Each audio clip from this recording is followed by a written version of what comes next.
Ndị be anyị ekene m unu. Tata asị m na m ga-akọwara unu na ihe ọbụla ị chọrọ ime, ị ga-ebido n'oge kwado maka ya. Jiri nwayọọ nwayọọ na-aga ka ị wee fụ na ị metere ihe ahụ ị chọrọ ime. Abụrụ onye na-eme ihe na mberede, abụna ihe na-achọ ihe ọkụ ọkụ, ị na-achọ ya ka ọ dị ọkụ ọkụ, ịchọ ka ihe niile mee kịta, ma o mebeghị kịta ebe niile aghasa, ụmụ gị ga-ele ule, ibido kịta gụwa akwụkwọ, siwa ha na-agụ akwụkwọ, bido kịta na-eme ha encourage. Ọ bụrụ na ị ma na ịchọ ka ụmụ gị sụọ Igbo, ọ nwayọọ nwayọọ ka eji eme. Ị gaghị abịa sị hey nọ taa ma ọnwụ taa onwezi Igbo a ga-aghọta. Mba, ọ nwayọọ nwayọọ. Ihe oyibo na-akpọ ya wụ process. Things take a process. Nwayọọ nwayọọ ka eji aracha ofe dị ọkụ.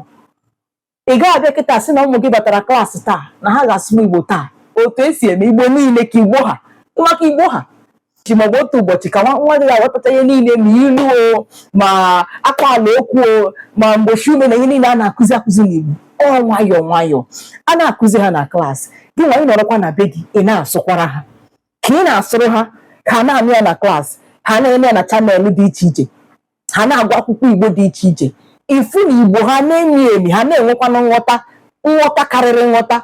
Ụbọchị na-efo ifu na nghọta ha na-emi, ụbọchị na-efu ifu na nghọta ha na-emi, ha na-aghọtakwu ya, ha na-asụpụtazi ya ọfụma. Ọ nwayọọ nwayọọ. Abụrụ na onye mberede. Ihe ọ bụla na-eme n'ụwa, ọ bụrụ sọsọ n'asụsụ Igbo, ma ihe ọ bụla na-eme n'ụwa, jiri ihe niile nwayọọ nwayọọ.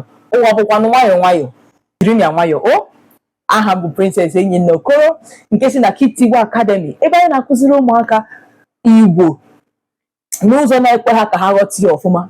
Anyị na-edetakwa n'akwụkwọ dị iche iche, na-eme ihe ọbụla dị iche iche ga-eme ka ụmụaka nwee mmasị ebe asụsụ Igbo nọ.